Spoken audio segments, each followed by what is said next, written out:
Os dois versículos que foram lidos aqui, lá no Evangelho de Marcos e aqui no livro de Atos, os dois versículos falam de duas coisas: o arrependimento e a fé. Aqui em Atos vocês vão ver, falando que Paulo dizendo que os gentios precisavam converter-se a Deus com arrependimento e fé. E lá em Marcos vocês vão ver para quem é essa fé. E Jesus ele dizendo assim: arrependei-vos e tenham fé, creiam no Evangelho. Resumindo essas duas coisas aqui, vocês vão ver na parte B do versículo 21 do capítulo 20 de Atos.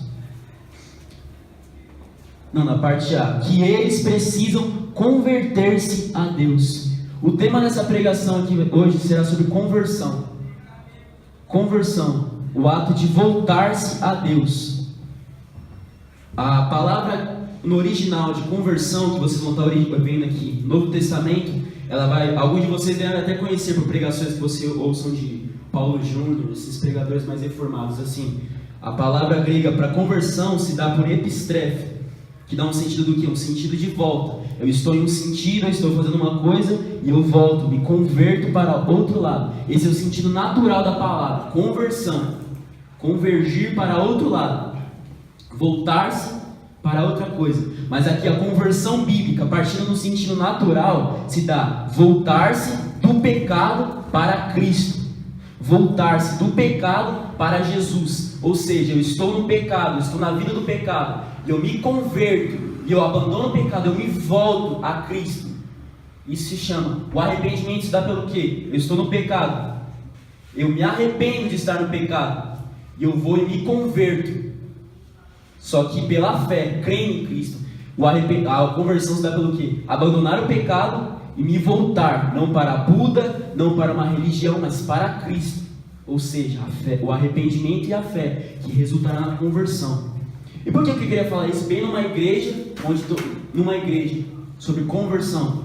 Obviamente que todos teriam que ser convertidos aqui. Eu não conheço os frutos de cada um. Eu não conheço o motivo da conversão de cada um. Isso que se implica uma verdadeira conversão ou não. O que ocasionou, o que motivou uma conversão, o que motivou você estar aqui dentro dessa igreja, cumprindo uma liturgia, o que motivou você ir para sua casa, abrir sua Bíblia e ler, o que motiva você vestir tal roupa, você ter tal costume, você ter tal coisa, o que motivou você virar um cristão, é isso que vai evidenciar a sua conversão. Se foi Cristo, se foi outra coisa.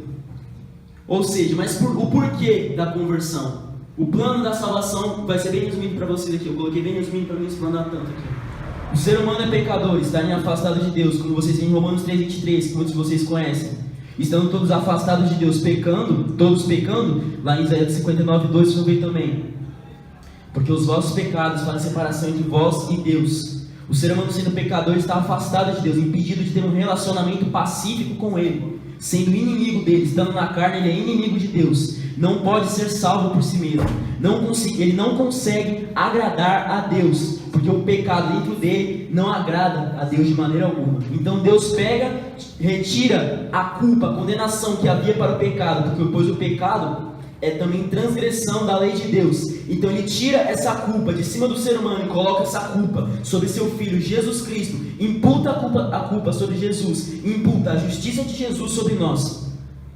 E ao crer em Cristo e se arrepender, manifesta a sua graça para o ser humano, que ele possa viver em paz com Deus, pela uma mudança que é trazida pelo Espírito Santo de Deus, que o faz nascer de novo. E agora ele tem prazer em Deus, no Deus que o amou, no Deus que enviou seu Filho e matou o próprio Filho dele numa cruz por ele. Muitos de vocês conhecem isso, conhecem o Evangelho. O ser humano pecador não consegue estar destituído de Deus. Deus o aproxima mediante os méritos de outro que é justo, de outro que é santo, Jesus. E a conversão se dá por isso, se dá por você olhar para a cruz, se arrepender dos seus pecados e voltar-se para Deus, uma vida para Deus. O motivo de eu estar pregando isso aqui se dá também porque a conversão é a maior obra de Deus. Vocês vão ver em Gênesis 1, Deus dizendo pela sua palavra, haja luz e houve luz. Deus dizendo pela sua palavra, haja uma separação entre o firme fundamento da terra, entre águas e divisões de águas, pela palavra de Deus. Mas também aqui ocorre, pela palavra de Deus, a mudança da natureza do ser humano. Nós podemos então comparar a conversão com Deus fazendo o mundo ser criado. Alguns dizem assim que seria como algo espetacular do nada, surgir toda essa perfeição, toda essa coisa complexa. Uma obra tremenda. Da mesma forma, uma obra tremenda, pegar um ser que ama, que se deleita em algo, que não quer se separar disso e fazer que do nada ele comece a repudiar isso e se volte para outra coisa. Também é uma obra extraordinária, a maior obra de Deus. Pode-se até comparar ou se exceder pela criação. Digamos assim, um dos motivos pela criação, olhando pela presciência de Deus, que Deus criou o mundo com o objetivo, sabendo o que ia acontecer com o homem, já sabendo que o homem ia pecar, já sabendo que o homem iria se converter. Se dá também por isso. Mas eu não prego apenas para expor uma teologia que aparece ali no livro sobre a doutrina da conversão. Mas aqui é um teste para você saber, para você analisar, como diz a palavra de Deus, examinais a vós mesmos para saber se vocês estão na fé. Para vocês analisarem a si mesmos, saber se foram convertidos de verdade. Sabe por que eu vou falar isso? Porque, como vocês veem em muitas conversas nossas, nós falamos das realidades dentro das igrejas, em que a palavra não é pregada, que o Evangelho de Jesus Cristo não é pregado. E se o Evangelho de Jesus Cristo não é pregado dentro de uma igreja, e essa igreja tem diversas conversões durante o ano, diversas pessoas levantam suas mãos, vão até o púlpito, recebem uma oração e começam a se adentrar em diversos costumes cristãos. Mas se o Evangelho não é pregado, então o que motivou essa conversão? Se não foi o Evangelho de Jesus Cristo que motivou essa conversão, que levou o pecador a se converter, que levou um novo nascimento, que levou a uma transformação, essa conversão é falsa, superficial. Você vai entender por quê. E as pessoas se conformam por apenas obter um certo padrão de alguma coisa. Ao obter um padrão de acordo com outras pessoas, ao conseguir uma roupa, já acham convertidas, se acham salvas. Ao conseguir um padrão de espiritualidade, um certo movimento, um certo ritualismo, já se consideram salvas ou cheias de Deus ou qualquer outra coisa. Ao se igualarem a outras pessoas que circulam no seu meio dentro de uma igreja e a verem que estão iguais com ela, consideram-se salvos pelo mero fato de não estar de acordo com a palavra de Deus, mas sim de estar de acordo com os outros cristãos que a cercam. O que pode então motivar uma falsa conversão? Sentimentos, meras emoções sem uma raiz, que não pode ir logo após uma vida cristã frutífera, que resultará logo na vida eterna, na glorificação. Costumes, satisfação pela parte dela ou de outra pessoa, satisfazer seu próprio ser, satisfazer uma doutrina, satisfazer um costume de uma certa igreja. Ao ela cumprir esse tal padrão, ela considera ser declarada convertida. Ao conseguir um certo, como por exemplo, ao conseguir você rodar dentro de um culto, falar em línguas, você conseguir você carregar uma Bíblia embaixo do seu braço, costumes e muitas coisas que não são evidências, que não podem de maneira nenhuma evidenciar um cristão regenerado, um cristão no interior. O que resulta nisso são bodes dentro do aprisco. O que é o aprisco? O local onde um pastor de ovelhas colocava suas ovelhas. Mas sendo ali agora, dentro desses apriscos, não apenas possuem ovelhas, mas possuem bodes também. A plantação agora não possui só trigo, mas agora possui o joio também. Está assim. E o que eu vou falar aqui? Eu vou dividir essa pregação mais ou menos em 2 pontos. O que é a conversão e o que não é. Dentro dela eu vou subdividindo. O que é então? Se dá totalmente por uma mudança interior que vai se evidenciar no exterior. Ou seja, se dá pela outra palavra metanoia, que vai resultar no epistrefo, que eu falei para vocês no início, que é a conversão, que é se voltar. Você tinha uma vida no pecado, agora você tem uma vida de acordo com Cristo.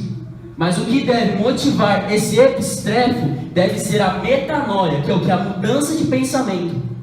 Quando a metanoia vem, ou seja, metanoia, ela significa não apenas mudança de pensamento, mas significa arrependimento em si. Quando o arrependimento vem, eu me arrependo, a metanoia vem, então eu vou lá e realizo o epistrefo, a mudança de vida. Ou seja, estou no pecado, gostando do pecado, amando o pecado. Aí eu mudo de pensamento. Não gosto mais, não amo mais. Aí eu vou e mudo de vida. E mudo de ato, como se tivesse encostado aqui, eu me arrependo, solto e vou cumprir outras funções. Ele se divide mais ou menos em 2 atos que o ser humano deve estar realizando: fé e arrependimento. E eu vou estar explicando para vocês que seria cada um desses. A conversão em si, ela age no interior. Vocês vão ver na Bíblia de vocês, lá em Lucas 15, na parábola do filho pródigo, em que o filho pródigo, após sair da casa do pai, após pedir herança para o pai, vocês vão ver que ele vai estar ali na situação dele, comendo as bolotas dos porcos, ali todo degradado, percebendo que não resultou numa vida boa ele sair da casa do pai. Ele, ao estar ali, ele primeiro, ocorre o que? Lá no versículo 17, ele caiu em si. Ou seja, ele estava ali no pecado ainda, ele estava ali no lamaçal com os porcos ainda, mas ali ele caiu em si. Na mente dele veio assim: nossa, os jornaleiros do meu pai possuem abundância de alimento. Ou seja, primeiro a metanoia, eu caí em si. E logo em seguida, no verso 20, ocorre o epistrefe, ocorre a mudança de vida. Ele estava no pecado, ele estava lá com os porcos, estava lá todo perdido. Só que então ele cai em si, ou seja, arrependimento. Ele, ao falar: nossa, os jornaleiros do meu pai possuem tanta abundância, estão tão bem, ou seja, um arrependimento. Eu não devia ter vindo para cá, eu devia ter continuado lá. O arrependimento sobre ele. Mas o fruto desse arrependimento, que ia mostrar que esse arrependimento foi verdadeiro, foi que ele voltou para a casa do pai. E o que vai evidenciar que um arrependimento é verdadeiro é uma mudança de vida, uma mudança de rota, uma mudança de rumo. Ou seja, o arrependimento mais a fé, eles resultam na mudança de vida. É o fruto, podemos dizer assim. Uma pessoa se arrepender crendo em Cristo, o fruto desse arrependimento será uma mudança de vida, uma mudança de desejos, uma mudança de gostos. E esse arrependimento, ele não pode vir de qualquer maneira. Não pode, vocês vão entender da seguinte maneira: existe o arrependimento normal. Eu posso estar aqui bebendo essa água e eu me arrepender de beber ela. Essa é a metanoia. Isso aqui é uma metanoia. Eu estou aqui bebendo, eu não quero mais. Ocorreu a metanoia em mim. Eu não quero. Eu vou abandonar isso, eu não quero mais. Só que existe a metanoia bíblica. O que é a metanoia bíblica? O arrependimento bíblico. É o arrependimento junto com a fé. Porque da maneira seguinte, a partir do momento que a palavra ela afeta o seu ser, é por isso que o arrependimento, a conversão, ela começa no interior. Porque a partir do momento que a palavra fere o seu coração, lá em Hebreus 4:12 você vai ver o quê? Que a palavra ela muda costumes, ela afeta a sua rotina? Não, ela afeta a sua alma. Ela vai ter o interior. Ali vocês vão ver que ele está focando na profundidade, até onde a palavra vai, até a divisão da alma e do espírito, na profundidade. E ele, ao adentrar ali na profundidade, isso vai se expandir no exterior, como vocês vão ver lá em Mateus 23. Mateus 23.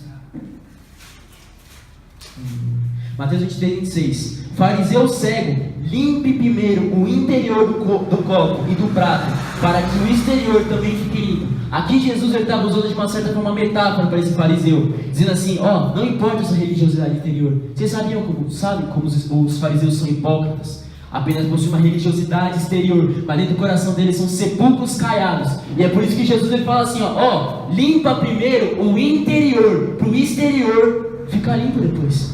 Da mesma forma, a conversão, ela deve, ou seja, a mudança da sua roupa, a mudança dos seus costumes, a mudança da sua rotina, deve ser evidenciada, ela deve vir de um sentimento interior, porque a palavra de Deus ela não vai ferir de maneira natural, ela é sobrenatural. A obra da conversão é uma obra sobrenatural. Alguns de vocês talvez tenham ouvido algumas pregações já, é como se tivesse alguns porcos aqui comendo lavagem. Eles se deleitando nessa lavagem, eles gostam, a natureza deles é comer isso. Mas só que do nada, eles são transformados em outro animal. E eles não conseguem comer mais. Porque a natureza deles é diferente disso. O paladar deles é diferente. O paladar deles é outro. Ou seja, o arrependimento se dá por não ter mais prazer no pecado. Por quê? Eu estou gostando de uma coisa, eu não vou largar essa coisa que eu gosto. Da mesma forma, um pecador ele não vai abandonar o pecado de maneira natural. Ele não consegue abandonar o pecado. Vocês podem ver diversas formas, pessoas que tentaram de formas naturais, de formas humanas, tentar nascer de novo, tentar virar cristão, tentar pelas suas forças se converter, abandonar o pecado, ser liberto do pecado, da masturbação, da pornografia, das drogas, mas não consegue, porque é a natureza dele. É por isso que é necessário que a palavra de Deus adentre o coração dele de maneira profunda e o Espírito Santo o convença de maneira sobrenatural para que um novo nascimento ocorra nele. Ou seja, lembra do arrependimento, da conversão? Eu estou aqui me deleitando nisso, estou aqui me deleitando, só que eu me arrependo, eu largo e pela fé eu me volto para Cristo. Esse se voltar para Cristo, essa volta, ela não se dá apenas por uma mudança qualquer, ela se dá por uma mudança de natureza, uma mudança de desejos, uma mudança interior. Porque uma pessoa que nasce de novo, agora ela não vai mais se deleitar no pecado, ela não vai mais ter prazer em se prostituir, em usar drogas, em viver para esse mundo, ela não vai ter mais prazer. Então ele vai se voltar para outra coisa, para Deus, e ele não vai ser um religioso, ele não vai ser um aprisionado, um escravo, não, ele vai ter prazer, porque é isso que Deus quer. Deus não quer fazer escravos, Deus, ele quer fazer com que as pessoas tenham um relacionamento bom com ele.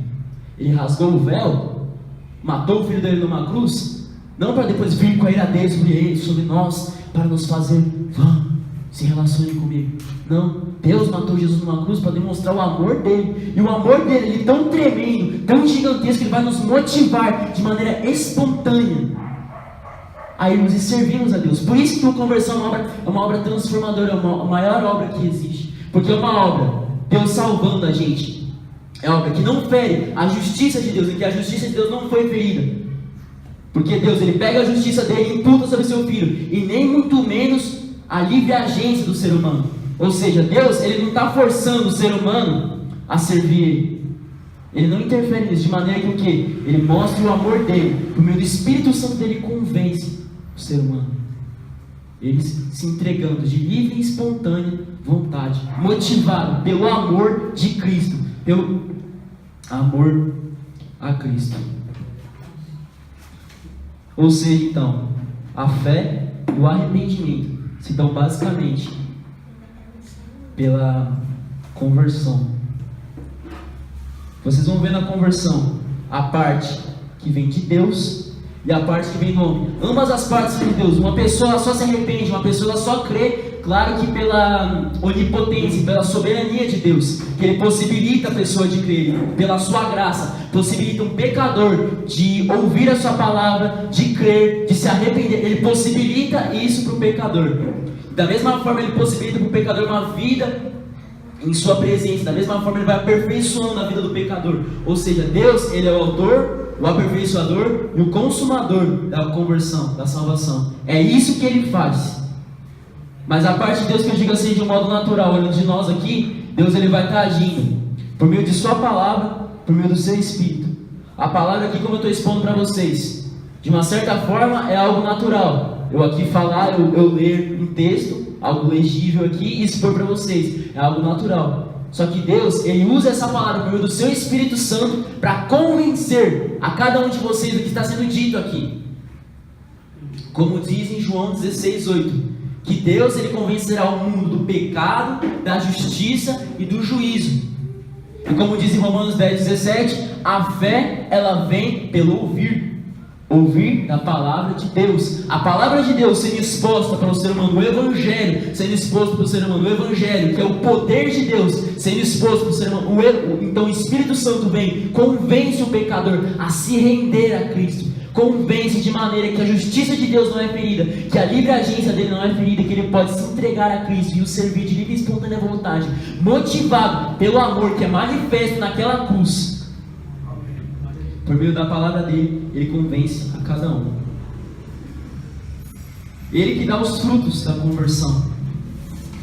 Ou seja, ele sendo o autor, ele vai aperfeiçoar e ele vai consumar. Se Deus, ele inicia uma obra, ele inicia uma conversão, ele também vai estar dando os frutos.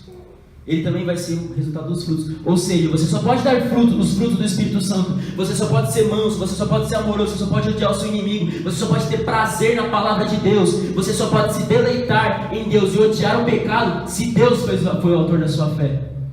Se Deus não foi o autor da sua fé, se o Espírito Santo não iniciou a sua fé, se o Espírito Santo não fez a sua conversão, se não é Ele que está agindo em você, você não vai dar os frutos do Espírito Santo. Não adianta, porque você está na carne. Porque você ainda é um ser humano normal. Porque você ainda está na carne, e na carne você não pode agradar a Deus. E você não vai dar os frutos do Espírito Santo, porque o Espírito Santo, ele não agiu na sua vida. O que agiu na sua vida foram coisas naturais. Foi um teatro, foi uma música, foi uma dança, foi um sentimento, foi uma persuasão, foi um costume. Foi isso que agiu na sua vida. Não foi um convencimento do Espírito Santo pelo poder de Deus que impactou a sua vida e transformou você, não no exterior. Claro que houve uma mudança exterior, mas primeiro no interior, para refletir no exterior. Ou seja, suas roupas, suas leituras, seus costumes são motivados pelo amor incessante a Cristo.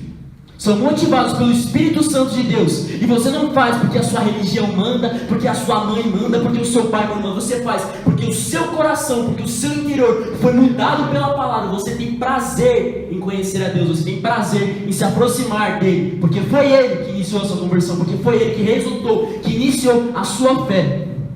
Amém.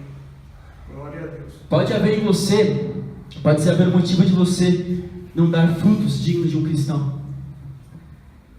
Porque talvez você não seja um cristão. Você não dá frutos do Espírito Santo. Nem sequer tentar, nem sequer se arrepender, nem sequer se interessar, nem sequer se preocupar em dar frutos do Espírito Santo. Em ser manso, em ser amoroso, em ser longânimo, em ser paciente. Você não possui os frutos do Espírito Santo porque não foi o Espírito Santo que iniciou a sua conversão, porque não foi o Espírito Santo que te convenceu, mas foram igrejas, foram religiões, foram coisas naturais que convenceu você. Ou seja, Deus, Ele vai mudar o seu interior, Ele vai mudar a sua natureza. Ou seja, Deus, Ele mudar a sua natureza, Ele vai mudar, eu vou focar numa parte aqui da natureza do ser humano, o paladar. Ou seja, o que dá prazer na boca dele. E o intestino, o que digere a comida, o alimento que é necessário para dar sustento para ele. Ou seja, Deus mudando a sua natureza é como se ele pegasse um leão e transformasse num coelho. Um leão possui um paladar, um coelho possui outro. Um leão tem prazer em uma certa comida, o coelho tem prazer em outro. Um leão precisa de um certo sustento, o sustento nele está em uma coisa, o coelho em outra. Da mesma forma, o pecador e o salvo. Deus, ao transformar você, ao fazer você nascer de novo, o seu sustento, ele vai ser outro.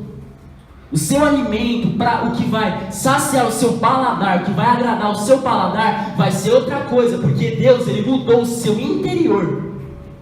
E você se agradando, você degustando aqui a palavra, o seu paladar se agradando, o que vai te motivar a ler mais é porque o seu interior está sendo tocado por isso. Porque o seu interior deseja, porque é a sua natureza comer isso. Porque se você não se alimentar da palavra, você não vai viver. Da mesma forma, você não pode dar ração de coelho para um leão, porque senão ele não vai ter as suas funções vitais, não vão se desenvolver da maneira devida. E da mesma forma, um coelho não vai aguentar comer a comida de um leão. O alimento necessário, ele não vai conseguir, ele não vai ter capacidade. Da mesma forma, se você oferecer pecado, tentar um salvo, ele pode até pecar, mas não vai satisfazer ele o suficiente. Não satisfaz o pecador, mas ele não vai se sentir satisfeito, ele não vai sentir prazer nisso, não vai agradar o paladar dele. O paladar dele é outro. Vai dar capim para um cachorro, ele não vai comer. O paladar dele é outro. Vai dar carne para o periquito, ele não vai comer. O paladar dele é outro. Agora vai dar carne para o vira-lata que está passando fome na rua. Ele vai se deliciar, ele vai se jogar em cima. Agora faz uma vigília de oração. Chama um monte de bode. Fala assim, vamos orar 3 horas. Vamos orar. Vamos buscar Deus aqui. Não vai ter teatro, não vai ter dança. Bodes. Será que eles vão conseguir degustar aquilo? Será que o paladar deles vai se agradar nisso? Não focando na quantidade. Não estou dizendo que se você não orar 3 horas você não é salvo. Mas eu digo os frutos necessários para evidenciar que Jesus, ele ao mínimo tocou no seu coração, que Jesus ele passa de uma religião para você. O pecado te agrada? O pecado te traz algum pesar? Um leão ele pode até comer uma comida que não é de acordo com o paladar dele. Ele pode até comer, mas ele não vai sentir prazer. Vai ser contra a natureza dele, ele vai sentir repulsa por isso. E ele não vai querer, ele vai cuspir, ele vai rejeitar, ele vai negociar, porque ele não quer, que é outra coisa. Um salvo, ele não vai se agradar no pecado. Ele pode até pecar, mas o pecado para ele vai ser nada a ver. Ele vai querer cada vez mais buscar a Deus, porque é isso que agrada o paladar dele, porque Deus iniciou a conversão dele, porque Deus mudou o paladar dele, e agora não tem mais prazer no pecado. Como o Paul Washer diz numa pregação dele, um jovem chega diante dele: irmão, não sei se eu sou salvo, eu não sei se eu fui convertido. Então o Paul Washer fala assim: você conhece danceterias? Conheço. Onde tem prostituição, droga, promiscuidade, você conhece? Conheço. Vai para lá e peca com todas as suas forças, peca com todo o seu coração, usa o máximo que você tem para pecar. Vai, peca como você nunca pecou antes. Vai, peca como um louco, peca, se envolve com mulher, se droga, se joga. Aquele jovem fala: eu não consigo fazer isso, eu não consigo, eu temo ao meu Deus.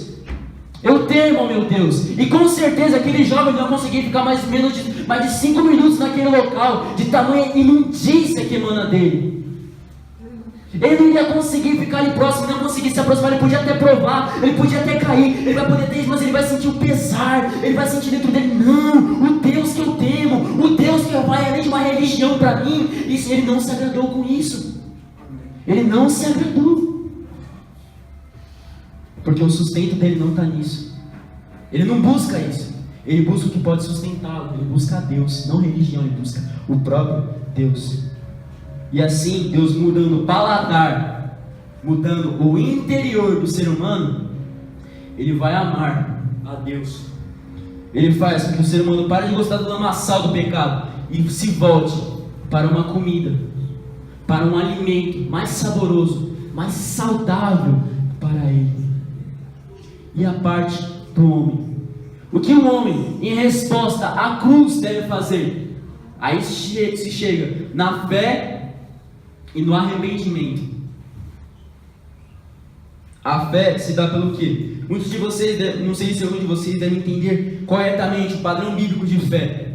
Fé não seria você mediante algo irracional, algo que diversos argumentos estão contra, diversas coisas estão contra, que não vai acontecer, e você vai e diz que vai ocorrer. Como por exemplo, se eu digo que um time, ele está jogando, só que em todas as partidas que ele jogou, ele perdeu, não venceu uma. Jogou 20 partidas, não venceu uma. Ele vai ter mais uma partida contra o maior time, o melhor time dali da divisão. Ou seja, eles olhando ali para todas as chances, para todas as 20 derrotas que vão contra, que já mostram que eles vão perder. Se eles perderam a outras, quanto mais para o melhor time. Ou seja, vendo que tudo vai contra, tudo vai negativo a eles falam assim: não, vamos ter fé. Talvez algum de vocês tenha essa definição. Fé, algo irracional, com vários fatos contrários, e nós temos fé que vai acontecer. Mas de acordo com a palavra de Deus, a fé, ela não se dá assim. Não a fé salvadora, talvez a fé milagrosa, a fé em que são realizados milagres, talvez essa, mas a fé salvadora, você pode definir essa palavra assim, como um significado assim, meio que melhor definindo a fé: confiança, dependência de Deus. Isso você poderia definir a fé, em que vocês devem ter ouvido já o Evangelho, a palavra de Deus completa, toda a exposição do Evangelho devida, como uma exposição devida de Romanos 7, em que nós vamos ver ali a ação da lei, em que a lei, ela vem para mostrar os seus pecados. Lá em Romanos 2, se eu não me engano, no final de Romanos 3, versículo 22, se eu não me engano, você vai ver ali que a lei, ela é um espelho. Ou seja, a lei, ela é a demonstração da exigência de Deus perante o ser humano. Ou seja, Deus, ele tem um juízo. Para você se dar bem nesse juízo, para você passar bem no julgamento de Deus, você tem que cumprir todos os aspectos da lei de Deus. Só que Deus, Ele não é um Deus que deixa passar tudo na vista grossa. Deus, Ele é um Deus que sonda as intenções do coração. E Deus, sendo tão exigente, sendo tão santo, mostrando a sua santa lei, e o ser humano sendo tão pecador, ele não consegue ser salvo, se dar bem por si mesmo, num julgamento de Deus, porque ele não é perfeito perante a lei de Deus. Ela sendo tão exigente, talvez alguns de vocês já devam ter ouvido: não matarás. Mas como Jesus disse no Sermão do Monte, se você odeia o seu irmão, você já matou ele. Outros: não terás outros deuses diante de mim. Mas se você se dedica mais ao celular, se dedica mais aos amigos, se dedica mais ao entretenimento, o seu Deus são essas coisas, e não Deus. Ou seja, a lei, ela é muito exigente, porque ela é de um Deus exigente, um juiz exigente. E a lei, sendo tão exigente, o ser humano não consegue se dar bem por si mesmo diante da lei de Deus.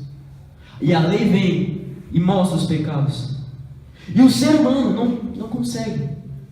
Aí vem o Evangelho, aí entra Jesus. Jesus, ele consegue cumprir a lei. Jesus, ele foi obediente, ele obedeceu a lei por inteiro. Ele obedeceu toda a lei de Deus. Ele possui méritos suficientes para se dar bem no julgamento de Deus. E é por isso então que o ser humano vem então, como ele é pecador, ele vê que ele não consegue ser salvo por si mesmo. Então Jesus vai, pagando o preço da culpa pelo pecado que eles também possuem. Uma vez que eles quebram a lei, tem uma punição. E essa punição é derramada sobre Jesus Cristo. E tirada a culpa do pecado, agora vamos tratar com a obediência, com a justiça de Deus. Em que Jesus, ele vai e transfere a sua justiça para o ser humano. E o ser humano transfere o seu pecado para Jesus, e Jesus recebe a culpa. Isso se chama de imputação. E ali então, Jesus imputando a sua fé sobre o ser humano consegue passar diante do julgamento de Deus mediante os méritos de Jesus Cristo. E ele consegue se dar bem no julgamento de Deus, em que Deus, ele possui a sua lei exigente, a sua lei tremenda, assustadora. Só que ele vai confiante, porque ele não está confiando em si mesmo, ele está confiando nos méritos de outro. Isso se dá pela fé. Eu perder a confiança em mim mesmo, eu olhar para a lei, que ela é tão exigente, eu perco a confiança em mim mesmo, e eu lanço a confiança em Cristo, que tem mérito suficiente para satisfazer a justiça de Deus. Isso se chama confiança. Eu pergunto para você: você tem essa fé? Ou sua fé se dá apenas por uma coisa na sua cabeça que você tem? Deus existe. Ah, Deus existe. Jesus me ama, ele morreu numa cruz. Mas será que você tem uma dependência, uma fé, uma confiança nele? Não estou aqui focando no tamanho da sua fé, na profundidade da sua fé, mas no mínimo uma fé. Uma fé que você perde a confiança em si mesmo, lança suas confianças em Cristo, sendo dependente dele, como você vai ver lá em Romanos 1:1, em que Paulo diz assim: Paulo, escravo de Jesus Cristo. O que é um escravo? Escravo, ele depende do seu Senhor. Ele depende do seu Senhor para ser salvo. Ele depende do seu Senhor para se alimentar, para ter moradia, para ter roupa. Ele depende do seu Senhor. Ele é dependente. E ele confia no seu Senhor. Porque uma vez que ele presta o serviço dele, ele presta o serviço para o seu Senhor, ele ali é escravo do seu Senhor. O seu Senhor lhe concede moradia, porque ele é escravo dele. Da mesma forma somos nós de Cristo, confiando no cuidado dele, confiando na providência dele. Nós somos dependentes de Jesus. Como vocês vão ver também em Mateus 5:3. Bem-aventurados os pobres de espírito. Um pobre de espírito, um pobre em si, ele é necessitado. Ele necessita de algo. Ele depende de algo. Ali então, Jesus, ele quer dizer o quê? Um pobre de espírito, ou seja, que reconhece o quanto é necessitado espiritualmente, o quanto não tem méritos espiritualmente.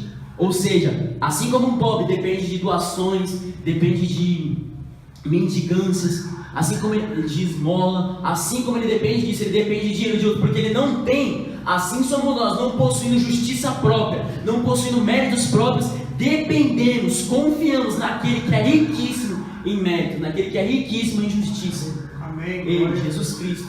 Isso se dá pela confiança. Você perder a confiança em você, a lei te mostra. Por isso que a lei vem, ela vem, te mostra para você: você não consegue, você não tem méritos, Você não tem capacidade de ser salvo por si mesmo. Então perca a confiança em você e lance suas confianças em Cristo. Lance suas confianças em Jesus. Perca a confiança em você mesmo. Lance em Jesus, confie só nele. Porque pelos seus méritos você não consegue passar no julgamento de Deus. Você precisa de um mérito de alguém que é justo, perfeito, um cordeiro santo, imaculado e agradável. É desse que você precisa. É por isso que você deve confiar nele. E isso se dá pela fé. A confiança em Jesus. Vocês vão ver ali Paulo falando em Gálatas 6:4.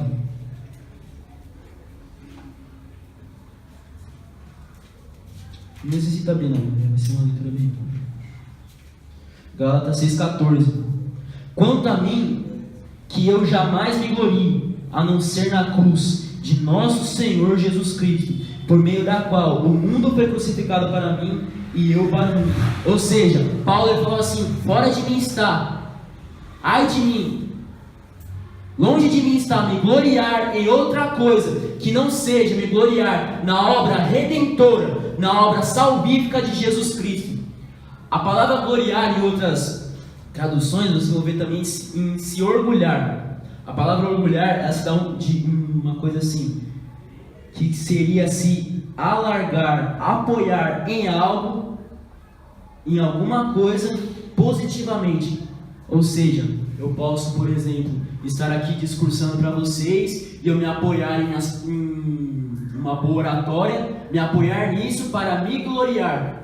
Mas Paulo ele falava assim, ó, fora de mim está me apoiar em qualquer coisa para me gloriar, a não ser me apoiar em Jesus para me gloriar. Ou seja, ele não se gloriava em ser o maior missionário, ele não se gloriava em ter ganhado diversas almas, ele não se apoiava no seu ministério, em si mesmo, para se gloriar, para ter algum mérito, para ser bom, para qualquer coisa positiva. Ele se apoiava na cruz de Cristo, para ele poder se alargar, para ele poder ir além, para ele poder se elevar, ele poder se orgulhar. Ele não se orgulhava em si mesmo, ele se orgulhava em Cristo, porque ele não possuía mérito algum. Lá em Romanos, eu não vou estar pedindo para vocês estarem abrindo não, eu leio para vocês poderem estar entendendo. Onde está então o motivo de vanglória? É excluído. Baseado em que princípio? No da obediência da lei? Não, mas no princípio da fé. O que esse versículo quer dizer? Ou seja, aqui, motivo de se vangloriar, em outras palavras pode ser usado como jactância ou como soberba. Ou seja, onde está a soberba? A soberba foi excluída. Acabou-se a soberba. Ninguém pode mais se gloriar em si mesmo. Ninguém pode mais se gloriar em seus próprios méritos. Por que lei? Pela obediência da lei? Não, mas pela obediência da lei, da fé. Ou seja, a fé está pelo seguinte: não confie em mim mesmo, confie em outro. Ou seja, eu não posso me ensoberbecer pela minha salvação. Eu não posso me ensoberbecer por eu ser santo, porque eu não estou baseado em mim mesmo. Eu estou baseado em outro. Ou seja, a minha soberba ela foi excluída, porque eu não faço nada por mim mesmo, eu faço pelos méritos dele. É por isso que eu não posso me ensoberbecer por estar aqui pregando. É por isso que eu não posso me ensoberbecer por fazer uma exposição. É por isso que eu não posso me ensoberbecer por uma tentação sobre mim e eu me livrar dela, eu me abster dela e eu vim me gloriar. Eu não posso, porque eu não consigo isso por mim mesmo. Eu consigo isso porque eu confio em outro além de mim. Então eu me glorio não em mim mesmo, porque não sou eu quem faço, mas Ele quem faz. Então eu me glorio nele. E isso se dá pela fé. Eu não me gloriar em nada em mim mesmo, eu não achar mérito nenhum em mim, e eu lançar minha confiança e eu me gloriar nele, somente nele, em Cristo Jesus, porque Ele vai fazer tudo por mim. Ele vai me salvar, Ele vai me santificar, Ele vai me glorificar. Ou seja, minha soberba acabou, não faço nada. Como diz em Filipenses 1,16, Jesus é o autor e o consumador. Ou seja, Jesus vai iniciar a sua fé, vai aqui te dar salvação, te dar santidade. Você não vai andando sozinho, depois você vai conseguir. Não, Ele vai ser o autor, Ele vai ser o consumador. E também você vai ver que Ele vai aperfeiçoar ela.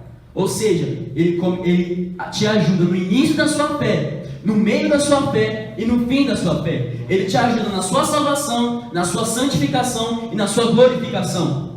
Você não pode se gloriar. Não tem motivo para você se ensoberbecer. A soberba pode até vir dentro de você, mas você, ao perceber, ter uma noção do Evangelho, você olhar para a cruz, você fala: vixe, eu não consigo me gloriar não. Não é pelos meus méritos, é pelos méritos dele. É pela confiança nele. É por isso que eu não posso me gloriar porque ele está aqui pregando. Minha carne quer fazer isso, porque minha carne é escrava do pecado. Mas a minha consciência, que foi libertada por Jesus Cristo, ela tem em mente: você só está aqui, seu miserável, porque Jesus pagou o preço por você. Então você não tem motivo, você só está pregando aqui pela graça dele. Você, quando você subiu nesse púlpito, quando você se dispôs a pregar, você não foi fulminado pela graça dele, por meio da sua fé. Você está aqui. Eu não era para eu estar aqui, era para eu estar me deleitando, me jogando no pecado, mas pela fé nele, confiando nele, segurando nele na fortaleza, na rocha eterna, eu consigo estar aqui. Eu não tenho por que me gloriar, porque eu estou seguro nele. Eu me glorio nele, porque eu estou apoiado. E isso se dá pela fé. Isso é a fé salvadora. A sua vida, tudo que você tem, o motivo da sua oração, o motivo da sua vida na igreja, o motivo da sua santificação, o motivo da sua leitura bíblica, o motivo do seu jejum, o motivo de você usar um terno, o motivo de você pregar é Cristo. Está tudo baseado em Cristo, porque Ele faz tudo. Ele é o autor, o consumador, o aperfeiçoador da nossa fé. É Ele que faz tudo. Isso dá uma confiança total em Cristo. Como vocês vão ver em Romanos 6,18, em que Ele, agora, nos libertando do pecado, nós somos escravos da justiça, dependentes de Cristo. E o arrependimento se dá pelo quê? Eu estava no pecado, amando o pecado. O que vai mudar é o meu pensamento. Por que o meu pensamento? Porque tem que ser, ou seja, metanoia dá um sentido de algo interior. Ou seja, eu estava no pecado, o que tem que mudar é o meu interior, é o meu paladar, para eu parar de gostar do pecado e voltar para outra coisa. Por exemplo, eu tenho aqui um copo de, duas opções, um copo de suco de uva e de laranja. Eu estou aqui bebendo, o que eu vou, não quero mais, vamos dizer que isso aqui estava estragado, por exemplo, estava com alguma coisa errada aqui, eu bebo, vejo que está ruim, largo. Ou seja, não gostei, não me agradei. Não me agrada mais beber isso. Eu solto, ou pego o outro. Da mesma forma se dá pela conversão. Eu estava aqui me agradando. Eu olho para a cruz. Eu vou, largo esse. Eu vou para outro, mais prazeroso. Algo mais benéfico para mim. E o que vai resultar? O arrependimento. Aqui, o nome disso aqui é epistrefe. Eu estou segurando esse copo. Metanoia, não quero mais. Epistrefe, soltei. Ou seja, veio aqui na minha cabeça, dentro dos meus neurônios ocorreu um movimento bem rápido, dizendo assim: eu não quero mais segurar esse copo, então eu não preciso mais segurar esse copo, então eu vou lá e solto. Ou seja, essa mudança aqui, esse movimento aqui, se deu, ele é fruto de um pensamento, de um desejo interior. Ou seja, a sua mudança de vida, a sua transformação, ela se dá porque ela é um fruto de uma metanoia. Lembra que eu disse lá em Mateus 23 sobre os fariseus? Ou seja, o interior e depois o exterior. Ou seja, o que vai mudar primeiro vai ser os seus desejos, o seu prazer, o seu paladar, para logo depois mudar os seus hábitos, a sua rotina, a sua alimentação, ela vai mudar. Isso se dá, você amava o pecado, você para de gostar do pecado. E o que vai evidenciar que você parou de gostar do pecado é que você não pratica mais o pecado. Ou seja, eu estou aqui me deliciando no pecado, nas imundícias desse mundo. Eu olho para Cristo, eu paro de gostar disso. Eu não gosto mais dessas coisas. Eu não amo mais essas coisas. E o que vai evidenciar que eu não amo mais essas coisas, que essa metanoia, ela foi verdadeira. Preste atenção aqui, não se distrai, por favor. Tenha temor à palavra. Ou seja, que vai evidenciar que essa metanoia, ela foi verdadeira, será o meu epistrefe, a minha mudança. Da mesma forma, o que vai mostrar, por exemplo, que eu entro nesse banheiro, saio, me arrependi de entrar naquele banheiro. O que vai evidenciar que eu me arrependi de entrar naquele banheiro, que eu não vou entrar lá de novo. Da mesma forma, me arrependi dos meus pecados, me arrependi da minha vida antiga. O que vai evidenciar que o arrependimento foi verdadeiro é que eu não vou mais ter as práticas antigas. Isso é meio que óbvio, mas eu estou aqui explicando para vocês para estar no raciocínio de vocês. Ou seja, a metanoia tem como fruto o epistrefe. O arrependimento tem como fruto uma mudança de atitude. E agora olhando para a metanoia bíblica, que é o quê? O arrependimento bíblico, que é o arrependimento junto com a fé. O que vai resultar no arrependimento junto com a fé é a conversão, é o novo nascimento. Ou seja, eu me arrependi, eu creio em Cristo, e eu me arrependo, eu abandono pela fé. Ou seja, eu me arrependo, eu abandono o pecado, me voltando para Cristo. Isso se dá pela fé. Logo em seguida você vai entender o motivo do arrependimento com a fé. Um exemplo, como por exemplo em Atos 9, a conversão de Saulo. Em que Saulo, ele foi, viu Jesus. A conversão de Saulo, ele estava ali, viu Jesus, ficou cego. E ele começou a orar. Digamos ali que já começou a ocorrer a metanoia dentro dele. Mas o fruto dessa metanoia se deu pelo que logo depois? Em que, logo depois, o profeta Ananias, se não me engano, perdão se eu acabei o nome dele. O profeta Ananias veio, o batismo dele. E logo em seguida o que? A pregação do evangelho dele. O que evidenciou que Paulo foi verdadeiramente convencido por Cristo? Em que logo em seguida ele se batizou e foi depois pregar o evangelho. De uma certa forma isso até pode ser, até ser específico. Um verdadeiro motivo que você se arrependeu, os frutos, pode ser o seu batismo, tanto o batismo no Espírito Santo, não estou dizendo aquela bagunça que vocês veem, estou dizendo do novo nascimento, e o batismo nas águas, motivado por um arrependimento interior, que vai resultar no epistréfio interior e exterior, e logo em seguida, a anunciação, a proclamação do que impactou você, o Evangelho. Claro que pode haver dificuldades, pode haver, mas o desejo vai estar dentro de você, e você vai estar sempre buscando resultar isso. E por que o arrependimento com a fé? Motivado por ele. Lá em João 8, vocês vão ver o seguinte. Todos nós somos escravos do pecado. Não conseguimos nos libertar do pecado. O pecado está na nossa natureza. Então não adianta eu me arrepender com fé em Buda. Não adianta eu me arrepender com fé em Maomé. Não adianta me arrepender com fé numa religião. Não adianta me arrepender com fé no meu pastor, em uma dança, em um teatro. Não adianta, porque essas coisas não possuem poder para me libertar do pecado, para gerar o epistréfio em mim, o verdadeiro epistréfio. É como Pedro diz, quando os diversos apóstolos abandonaram Jesus, e Jesus falou assim, iam abandonar também, ele falou assim: mestre, para onde iremos nós? Só tu tens a vida eterna. É por isso que a fé é em Cristo. A partir do momento que nós nos arrependemos do nosso pecado, crendo em Jesus você vai achar o quê? Você vai achar a redenção, você vai achar a propiciação, a expiação, você vai achar o quê? Perfeição, vida eterna. É Ele que possui o poder para te libertar do pecado. A sua fé em Maomé vai resultar no quê?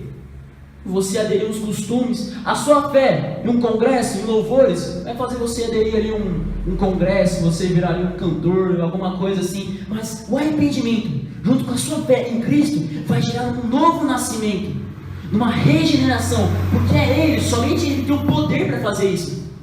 Se você não se arrepender crendo em Cristo, o novo nascimento não pode ocorrer em você, porque é só Ele que possui o poder para fazer isso.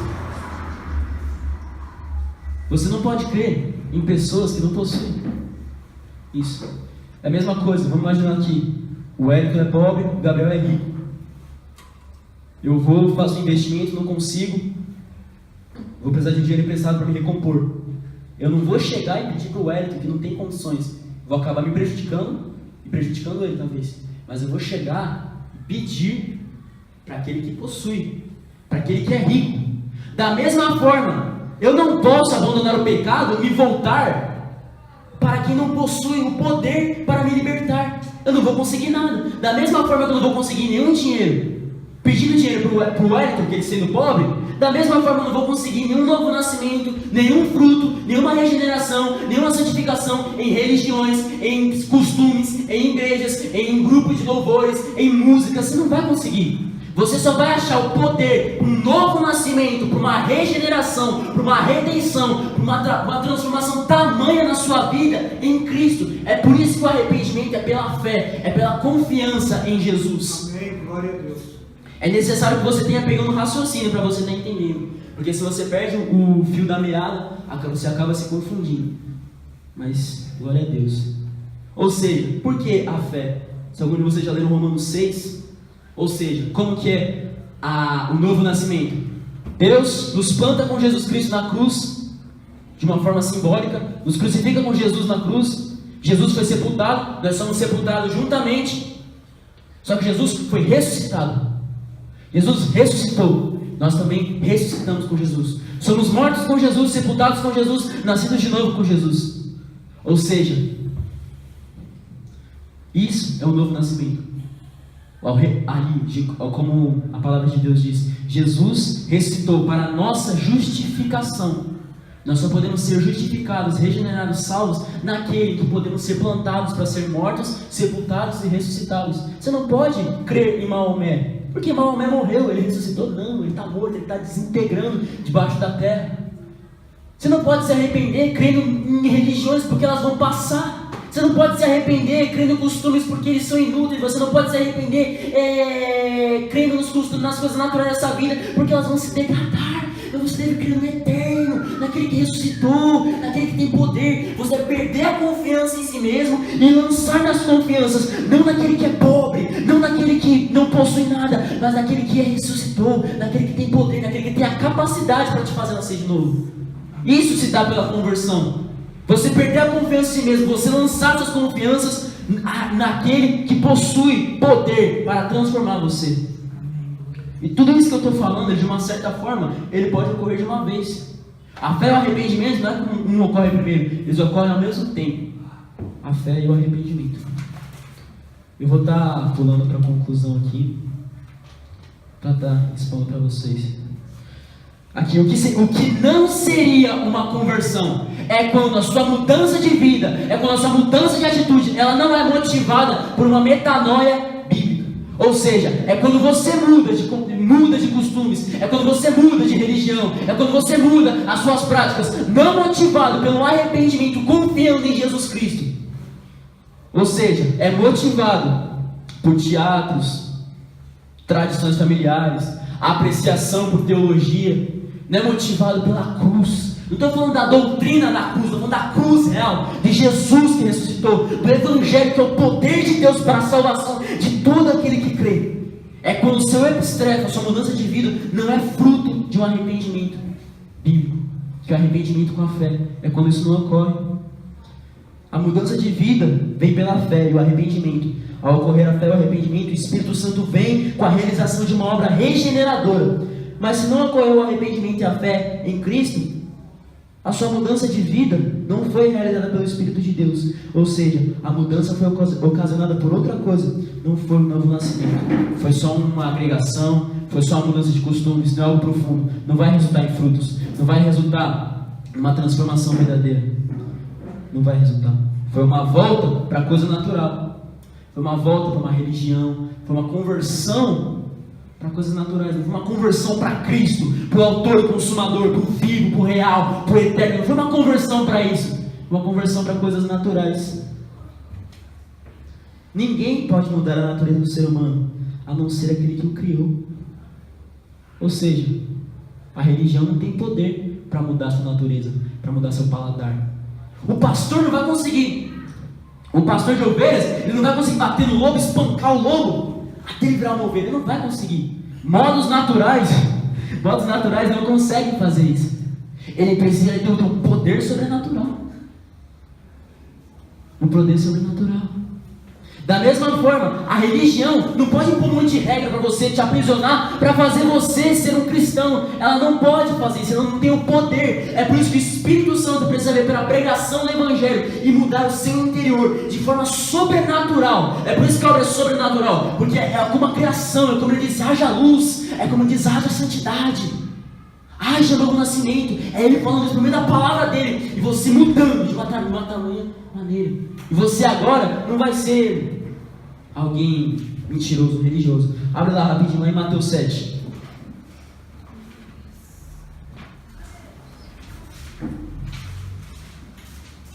Glória a Deus. Mateus 7, versículo 15. Cuidado com os falsos profetas. Ele vem a vocês vestidos de pele de ovelha, mas por dentro são lobos devoradores. Vou focar nessa parte aqui. Ou seja, cuidado com os falsos profetas que vêm, que são lobos, mas que vêm vestidos de ovelhas. Ou seja, ele tem uma natureza de lobo, o paladar dele é de lobo, o instinto dele é de lobo. Ele só possui um exterior de ovelha, ele só possui uma aparência de ovelha.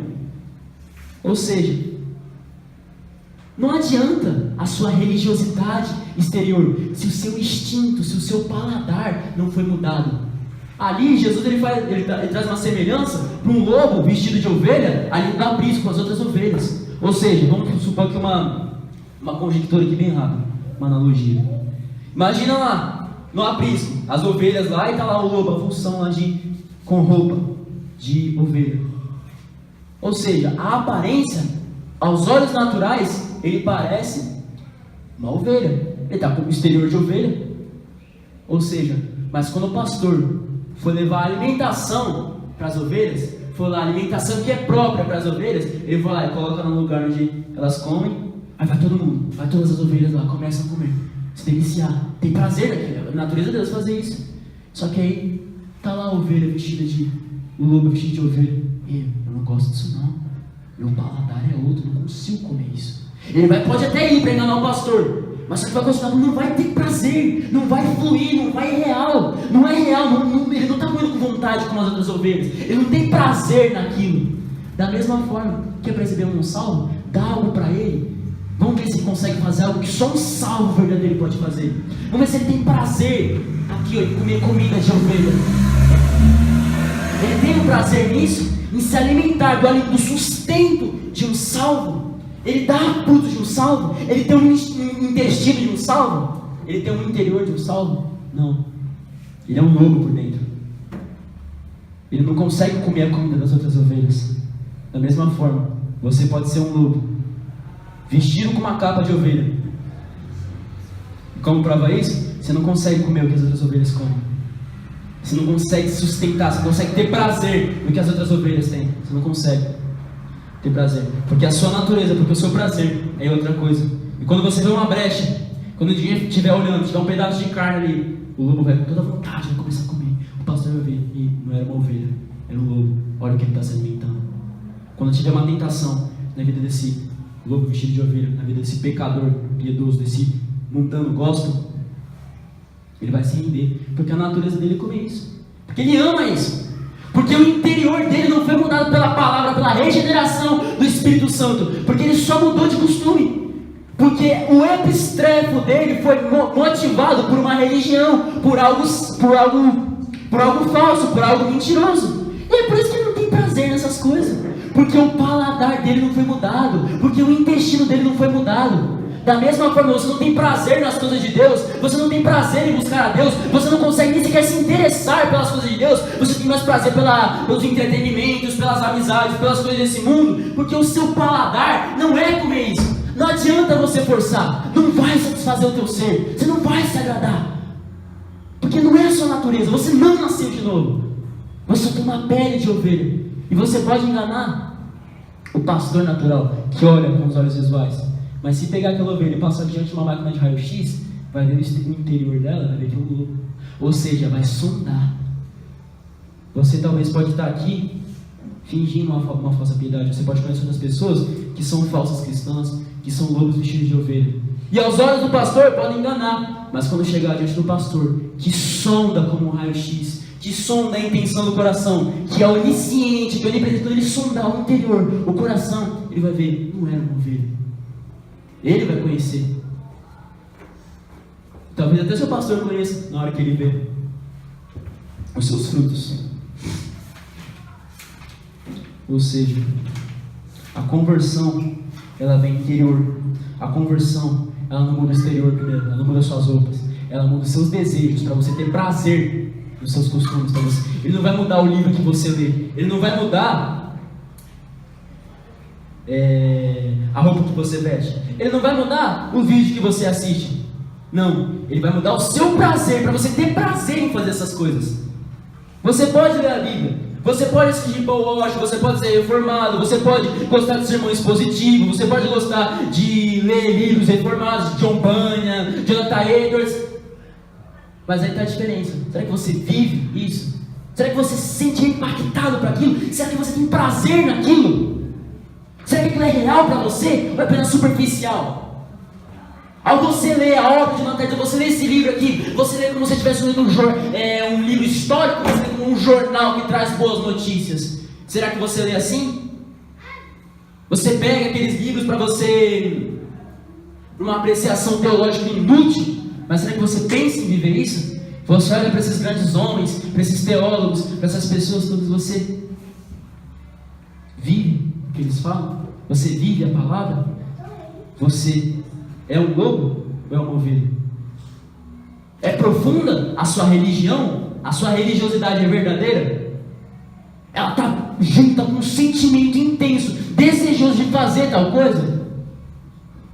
Não estou dizendo assim que você precisa ter uma grande explosão assim. Talvez você esteja passando por uma frieza, mas você sabe que já passou por isso. Você sabe o quanto você desejava a palavra. Você sabe o quanto você amava estar em oração, o quanto você amava as coisas de Deus e o quanto você quer cada vez mais buscar essas coisas. Ou talvez o prazer não está tão assim no seu coração, mas o Espírito Santo sabe que você quer. Talvez você esteja passando uma fraqueza, algo difícil, que não consegue ter prazer na palavra, mas você já teve. Não consegue ter prazer na oração, mas você já teve. Não consegue ter prazer em jejuar, não consegue ter prazer nessas coisas. Não estou rejeitando aqui a lei do pecado que habita em você. Não estou rejeitando.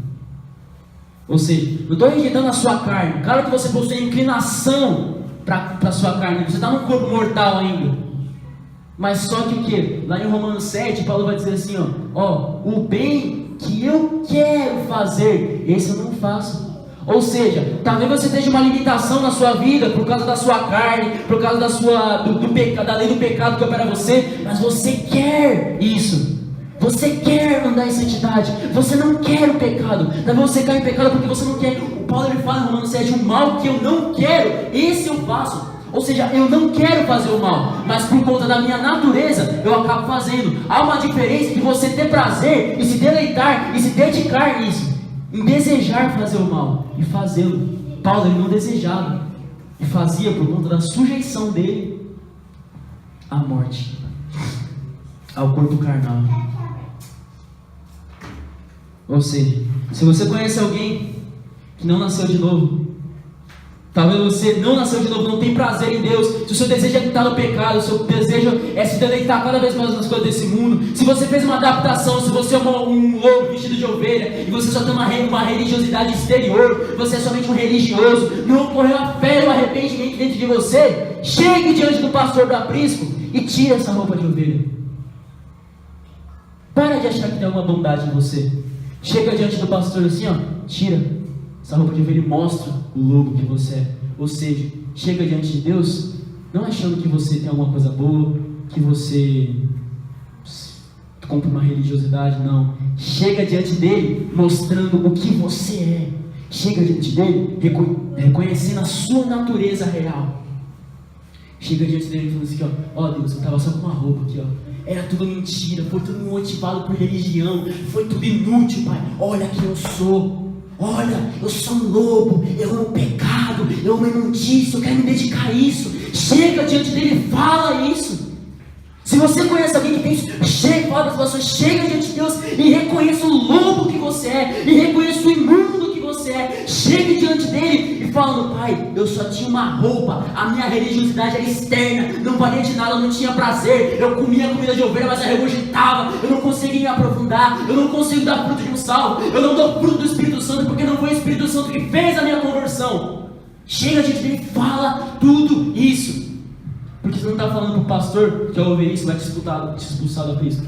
Você está falando para o pastor que veio para você mesmo. Ó, que novidade. Ele veio para os lobos. As ovelhas estão lá no aprisco lá, mas ele veio para os lobos. Ele veio para os pecadores. Ele veio para transformar os pecadores. É para isso que ele veio. Ele morreu na cruz, para que você seja plantado com ele na cruz, sepultado com ele e ressuscitado com ele. Se você é convertido, dê glórias a Deus. Agradeça a Ele. Agradeça a Ele pela maior obra acontecendo em você. Agradeça a Ele porque você é um eleito. Você tem ideia? Você não tem nada. Você é um lobo. Ele te elegeu. Ele te escolheu. Você não tem coisa boa. Ele te escolheu. Glória a Deus. Sem nenhum mérito, Ele te escolheu. Escolheu você para derramar o sangue dele, o sangue de Jesus sobre você e lavar você de todo pecado, te fazer mais alto que a neve. Ele escolheu você. Dê glórias a Deus. Mas se você percebe que não nasceu de novo, que a sua religiosidade é externa, que você possui uma religião, mas a sua religião é falsa, você possui toda a piedade, você lê, você ora, mas você não consegue dar fruto de um salmo, você não consegue comer a comida de ovelha, chegue diante de Deus, tire a roupa de ovelha, mostre o lobo que você é, fale para Deus, reconheça o quão vil e depravado, filho da ira você é, que é para Ele, para você que Ele morreu, é bem para você, é esse aí que Ele ama, esse depravado aí, é o lobo que Ele ama, é esse que Ele ama, é esse que Ele ama. Perdão, irmãos, eu passei uns 10 minutos aqui no tempo. Agora falta 10 para as 10. Mas eu creio que vocês poderão estar sendo identificados pela palavra de Deus. É isso que o Espírito Santo me guiou está falando para vocês. Amém? Dê glórias a Deus todo dia. Além de você, lembra do sermão da providência de Deus? Que o Roger pregou? Que ele entrou em cada detalhe. Você agradecer que você tem um dedão. Você agradecer pelo algodão na sua blusa. Você agradecer pelo piso. Agradecer pelo bebedouro, pela água. Pelas coisas mínimas. Mas agradeça a cada dia pelas coisas máximas que aconteceu com você, pela maior obra que aconteceu com você. Você tem ideia? O próprio Deus, Ele olhou para você, se compadeceu de você, amou você, mesmo você cuspindo na cara dele, pecando contra ele, quebrando a lei dele, e Ele matou o próprio filho dele por você, tudo por amor. Isso que Ele fez por você. Dê graças a Ele todo dia. Da mesma forma, juntar todos vocês aqui, venham aqui me quebrarem na porrada. Eu saí todo quebrado daqui, com perna quebrada, sangrando, fratura exposta. Amanhã eu vim aqui dar uma Lamborghini para cada um de vocês. Vocês vão ficar com vergonha. Vocês não mereceriam. Mas agradecidos vão ficar. Me bater de novo, vocês não vão bater. Depois de dar uma Lamborghini. Da mesma forma, após vocês quebrarem a lei de Deus, após vocês cuspirem na cara de Deus, após vocês falarem assim: Deus, eu não te amo, eu amo o lamaçal do pecado. Deus, Ele vem dar uma Lamborghini para vocês. Ele mata o próprio filho dele por vocês. Não por ouro nem prata, Ele deu a maior honra. Vamos orar. Meu Pai, Senhor meu Deus, grandioso.